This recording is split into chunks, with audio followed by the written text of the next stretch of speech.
पिछले 10 सालों से लगातार एग्जिट पोल फ्रॉड साबित और फर्जी साबित होते रहे हैं।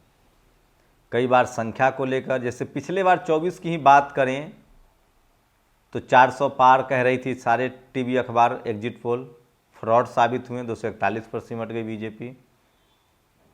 हरियाणा को लेकर सारे एग्जिट पोल कह रहे थे कि बीजेपी हार रही है। मैंने तब भी कहा था कि बीजेपी जीत रही है, वो भी सही साबित हुआ। 2024 से विधानसभा से पहले मैंने कहा था कि कांग्रेस मध्य प्रदेश, छत्तीसगढ़ और राजस्थान हार रही है, और वही हुआ। मैंने ये भी कहा था कि अगर ये तीनों राज्य बीजेपी कांग्रेस हारेगी तो इंडिया गठबंधन मजबूत होगा और कांग्रेस फिर हैसियत में आएगी। ये भी सही हुआ, फिर वो उन्होंने ठीक ठाक लड़ा। हरियाणा हारने के बाद उनकी यूपी में भूमिका ठीक हुई, अखिलेश यादव को फ्री हैंड दिया।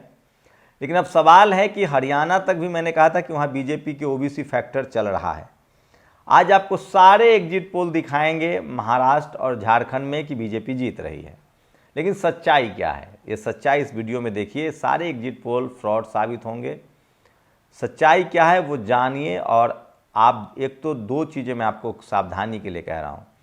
बिल्कुल दिमाग पर जोर मत डालिए, बिल्कुल ब्लड प्रेशर मत बढ़ाइए। इस देश में ईवीएम है, एक सच्चाई है। ये भी सच्चाई है कि वोटिंग के समय ईवीएम खराब हो जाता है और काउंटिंग के समय कभी ईवीएम खराब नहीं होता है। दुनिया का सबसे बड़ा टेक्नोक्रेट एलन मस्क कहता है कि ईवीएम फ्रॉड है, लेकिन भारत का चुनाव आयोग कहता है कि ईवीएम सही है। अब क्या कर सकते हैं, कांग्रेस की देन है ईवीएम। बीजेपी भी फसल काट रही है। नमस्कार, मैं शंभू कुमार सिंह और आप देख रहे हैं नेशनल दस्तक। टीवी वाले अभी आपको सर्वेटम 6 बजे से शुरू कर दिए होंगे कि महाराष्ट्र में कौन जीत रहा है, झारखंड में कौन जीत रहा है, बिहार में कौन जीत रहा है, यूपी में कौन जीत रहा है। हम भी आपको इस सर्वे में बताएंगे पूरा कैलकुलेशन के साथ कि किसकी कहां सरकार बनने जा रही है और कौन मुख्यमंत्री होगा। तो सबसे पहले आपको ले चलते हैं यूपी में 9 सीटों पर बायपोल है। योगी आदित्यनाथ के लिए करो या मरो का प्रश्न है, और वो उन्होंने दिखा भी दिया वोटिंग के दौरान। जिस तरह से जगह जगह पुलिस की तैनाती हुई, मुस्लिम दलितों को वोट करने से रोका गया। एक खबर आई कि समाजवादी पार्टी के कार्यकर्ताओं ने एक दलित समाज की बच्ची के साथ हत्या भी कर दी, पुलिस ने सुबह गिरफ्तार भी कर लिया। लेकिन यूपी पुलिस तब चुप रहती है जब कोई मामला दलित वर्सेज सवर्ण हो, तब इतना तेजी से मामला नहीं हो निपटता है। पुलिस तब सुस्त रहती है जब कोई केंद्रीय मंत्री भी कहे कि एफआईआर क्यों नहीं है। जब दलित वर्सेज सवर्ण हो, पुलिस चुप। दलित वर्सेज ओबीसी भी हो तो पुलिस चुप।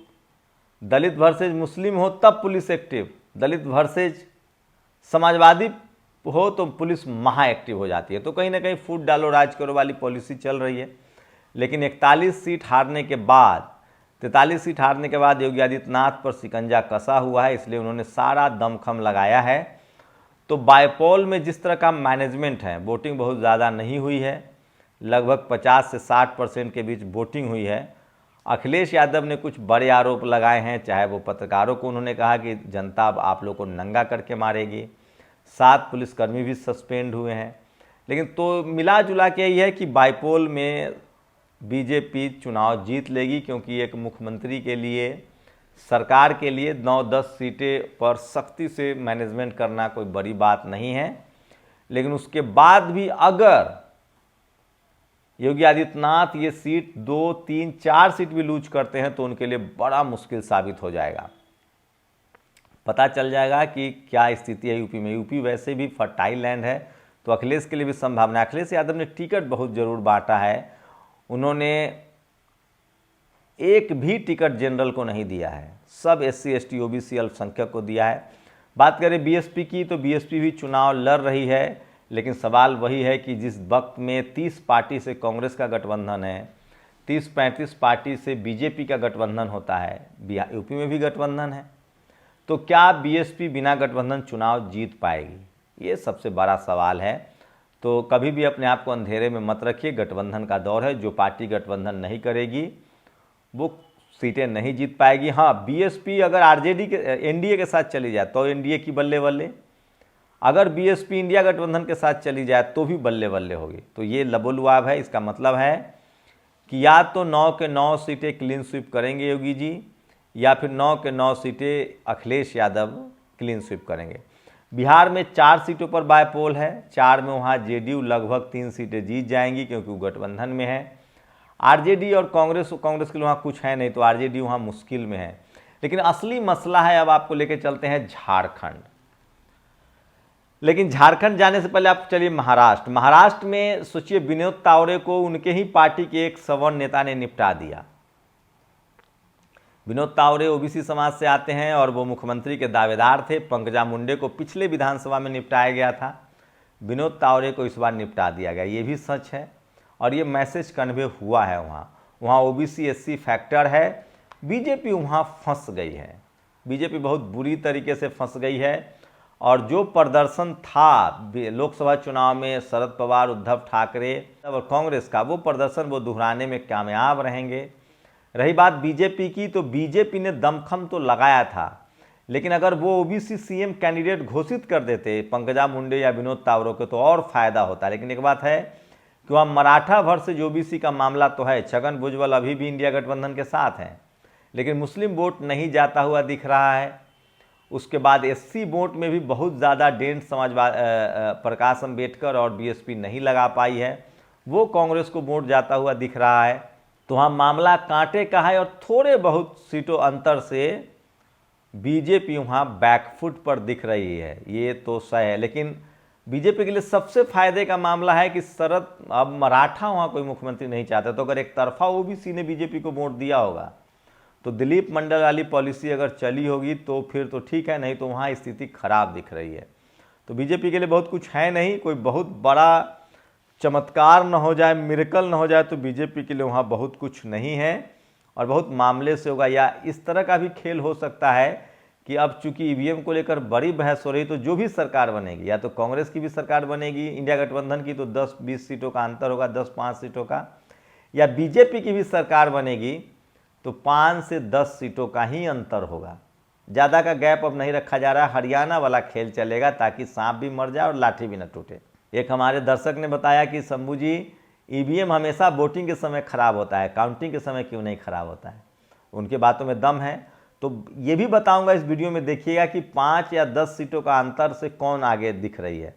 अब आपको झारखंड ले चलते हैं।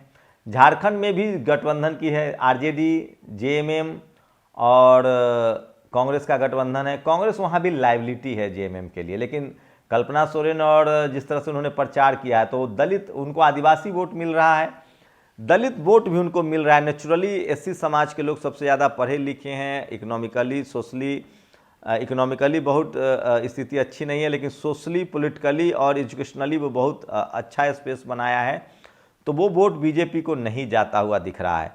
ओबीसी वोट एक फैक्टर है, लेकिन जेल से आने के बाद हेमंत सोरेन ने जिस तरह से ओबीसी पर काम किया है, 27% रिजर्वेशन का वादा किया है, उन्होंने कॉलेज यूनिवर्सिटी खोलने का वादा किया, मैया योजना है, तो ये है कि आजसू जो अगर जेएमएम के साथ होता तो और क्लीन स्वीप वाली बात होती, लेकिन वो बीजेपी के साथ है। लेकिन वहाँ बीजेपी आजसू की वजह से मजबूत होती दिख रही है, लेकिन वहाँ मुख्यमंत्री वो किसको बनाएगी ये बड़ा कन्फ्यूजन है।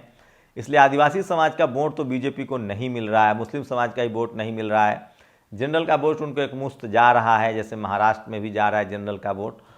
तो झारखंड में भी लब्बो लुआब स्थिति है कि मार्जिनल एरर बहुत कम होगा और वहाँ आजसू अगर बढ़िया प्रदर्शन करती है, पिछली बार आजसू नहीं थी बीजेपी के साथ तो खेल हो गया था उनका, हेमंत सोरेन मुख्यमंत्री बन गए थे। सवाल है कि मंडल और महतो ने कितना साथ दिया हेमंत सोरेन का। वैसे वो बड़े एससी एसटी ओबीसी की बात कर रहे थे, लेकिन देर हो गई थी, तो वहाँ भी ओबीसी मुख्यमंत्री दे सकती है बीजेपी, ये बड़ा फैक्टर है क्योंकि 2 आदिवासी मुख्यमंत्री उन्होंने दे रखे हैं। तो ये भी बड़ी खबर है जो सोशल मीडिया पर वायरल है।